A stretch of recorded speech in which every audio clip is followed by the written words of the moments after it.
Each year, the graduating class chooses 2 students to be their representatives as valedictorians. They are tasked with saying a final farewell to the staff and fellow students, thanking those individuals who have helped them along the way, and inspiring their fellow grads as they begin the next phase of their journey.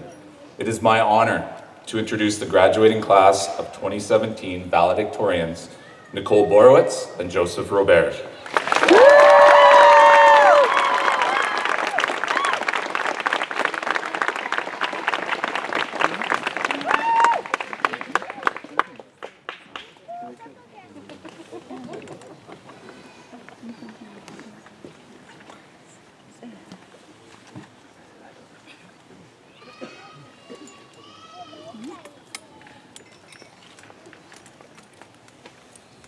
Hello, teachers and administration, friends and family, and most of all, our fellow graduates. This is an important day. It is a day to be proud of ourselves, to reflect on all that we have accomplished. It is also a time to remember all those who have shaped who we are, including those who could not be with us today. Charlie Petrie, we all wish you could be here with us. You are a kind, funny, and genuine person who had an impact on all of us, and we will carry that with us for the rest of our lives. In our lives, we will spend many other days being other things to many people. But today, we graduate. Now, before we get into this speech, let us assure you that it will go off without a hitch. How can we be so sure, you may ask? Well, we have strictly followed every step on WikiHow's foolproof how to write a valedictorian speech with pictures. Sorry, Mr. Rome, it is not sourced through EBSCO, but come on, you have to give him some credit for including those pictures. Let us also remind you that 10 years from now, it is hard to say where any of us will be and what we will be doing. Some of us may be getting ready to settle down. Others may be forever looking to turn up. We may keep the relationships formed during our schooling, or we may not. No matter what our futures look like, we will share our past memories at Highland School, remaining united as the grad class of 2017 long after we part from Highland. Who knows? Maybe some of us will stick around in the Grad 2K17 group chat to throw the occasional wave, or organize an event that will never happen. And for us going into first-year English courses, if you ever need help with grammar, just copy and paste your essay, and McKinley Veal will surely be there for you. All right, here we are, Grad 2017. High school takes some serious hard work and persistence. Thus, it is almost a guarantee that in any speech of this nature, you will hear a certain 3 words. We made it! These words signify that we have achieved some feat we are proud of, or come to a long-awaited destination. Our common destination happens to be graduation. While for many of us it may be shocking that we are here, none of us are here by chance. We didn't just get here, we made it here. We made it happen. High school is a strict schedule. We have all experienced the early morning struggle, and we all know the temptation to hit the snooze button. Grace and Pace knows it all too well. To conquer not just high school, but many of our endeavors to come, with a healthy balance of work, sleep, and sanity, we must be efficient with the time we have, and remain light when our schedules aren't. Over the years, we have spent many, many hours in school. This time has meant different things for all of us. Maybe you loved school. Maybe you thought it was less than exciting. Maybe you found your passion in math. Maybe you thought it was a foreign language. No matter who you are and what you did, you have come a long way. Let us be proud of the experiences we have had and made together. Be proud of every team you were a part of and every game you played. Be proud of every musical you had a role in and all the countless hours of rehearsal involved. Be proud of every band concert, woodshop project, or art piece. Be proud of every good deed you have done during your time at Highland. whether it be in school or in the community. Being here today, we have all achieved something, and there are many people who have helped us along the way. For 12 years, our parents have taken us to school, made our lunches, helped us with our homework, and given us every kind of support we needed. They have endured our teenage years like champions and given us every tool we needed to take on the world we will very soon be entering. They've seen us through our successes, mistakes, and every lesson we've learned growing up. Often, they see all the qualities and potential in us that we can't see ourselves. On behalf of every grad, thank you to our parents and families for loving us, supporting us, and making it possible for us to achieve all of our goals.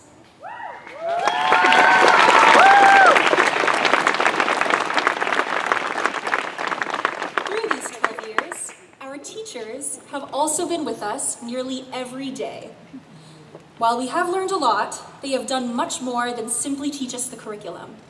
They have helped us find our passions and guided us through a very strange time in our lives. They have also taught us certain specific lessons. Miss Williams taught us how to maintain sanity during the last few grueling weeks before every theater production. Miss Mather showed us how to remain enthusiastic about even the driest of historical facts. If you've had Miss Peacock, you've probably had a lesson in meditation at one point or another.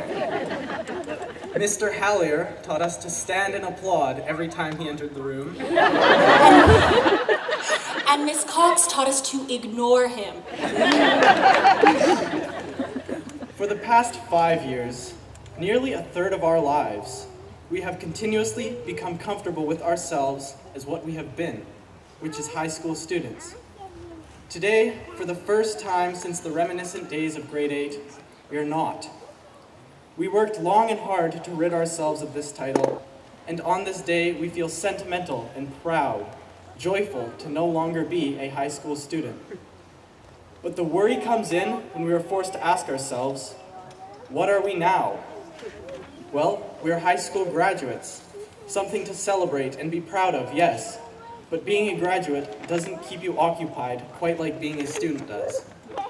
We are now required to take action in our own lives and make decisions for ourselves of greater magnitude than we have yet to experience. For example, will we make our rent and tuition payments for the month, or will we eat more than Mr. Noodles? While all these new responsibilities may be alarming, they are the natural result of our lives being passed down from the hands of our parents and teachers into our own. We are venturing out and finding our place in the world. And honestly, our world has never been weirder. Our generation is at a very specific crossroads in time. Elon Musk is going to Mars. The Simpsons accurately predicted the 45th president of the United States. Our household appliances are becoming smarter than us. The world is getting progressively hotter. They're still making those Pirates of the Caribbean movies. I thought we were done with those. To elaborate on this crossroads, the world that we have been born into is vastly different from the one that existed when our parents or grandparents were born. Not long ago, there was a more clearly defined path to success, or at least in the financial sense. True success can mean so many different things. The prize at the end of this common, crowded path may be becoming harder to find. In light of this, people have begun to stray away from the norm, carving their own paths and finding treasure in the most unexpected of places. YouTuber, live streamer, professional gamer, Instagram meme page admin. These are all examples of surprisingly legitimate careers that our parents would have laughed at just a number of years ago. Maybe they still do, but now it is more with envy than anything else. Our changing philosophies go further than finances and our work lives, though. I truly believe that my generation is more open to many exciting ideas, including the one that we do not know as much as we think we do, and is once again recognizing the importance of Socrates' instruction to question everything. We are open to feats of science that were pure science fiction to our parents, such as true artificial intelligence or colonizing Mars. Well, I will reinforce that our generation is on the forefront of conscious shifting change. I will not say this without giving credit to the generation that raised us, who have provided us with revolutionary technology and the incentive to get off this planet. Because of free-thinking individuals like Edward Snowden and the lesser-known John Perkins, we have been shown a glimpse of the dark world of government corruption. When people risk their freedom to share such a message with the public, we must listen, and we must then question the motives of people in power. And I mean people with real power, not an orange media figurehead. As Wynton Marsalis says, there are forces all around you who want to exploit division, rob you of your freedom, and tell you what to think. But young folks can rekindle the weary spirit of a slumbering population. And as I say, stay woke. Conspiracy and space travel considered or not, the most important thing is to not shy away from change when we can use it for the better, to keep moving, and strive to remain open and insightful so that we may decide as individuals, but also as a whole, which direction will take us forward. Of course, different people have different backgrounds, beliefs, and agendas, and moving forward doesn't look the same for everyone. This is why we have democracy, but all around the world, democracy has been doing some strange things lately. It seems that many changes from the last few decades that have been, in my experience, and I presume in many of yours as well, seen as positive and progressive, are now being threatened and chipped away at. Because of this, division and hostility has taken a grasp over many people. Don't let those people be us. Our generation is and will be witnessing all kinds of people fighting to gain and maintain their rights. For us, it may be an opportunity to first be grateful of the values that have been instilled in us, and second, to lend a voice. As you grow up, you begin to find your voice, and it is important that you use it. May we never lose our sense of voice, even as we enter a new world that may include realities we've never had to face before. I believe we, as a grad class, are like-minded in the sense that we concern ourselves with the state of the world and are engaged in the pursuit of improving it.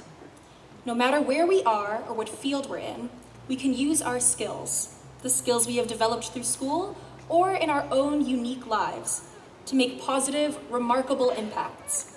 And in this time of change, opportunities to do so have never been more abundant. In this world, we may feel pressured to be or become certain things. There are all of these ideas of what it means to be successful and fulfilled, and it often feels we have a limited amount of time to accomplish it. Let us be assured that no matter what we look like, no matter how much money we have, no matter the grades we got these last 5 years, our dreams and goals are possible. You don't have to have anything figured out, but keep moving. And wherever you go and whatever you do, give yourself time. J.K. Rowling struggled with poverty and homelessness before publishing Harry Potter and the Philosopher's Stone at 32. Stan Lee came up with his first superhero at 39. Charles Darwin published On the Origin of Species at age 50. And Mike Myers didn't become Austin Powers until age 34. There is no expiration on success. Possibility lasts your entire life. While it is true that possibility can be accompanied by fear, don't let that stop you from pursuing your goals. It may sometimes feel easy to be discouraged in life, to become pessimistic or cynical. This is when we must rely on the lessons we've learned and the values instilled in us. As young people, we must enter the future with hope and persistence.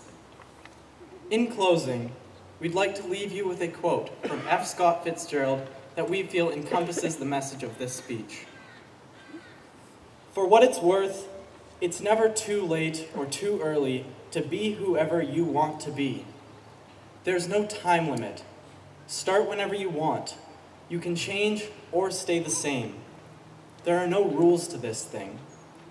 We can make the best of it or the worst of it. I hope you see things that startle you.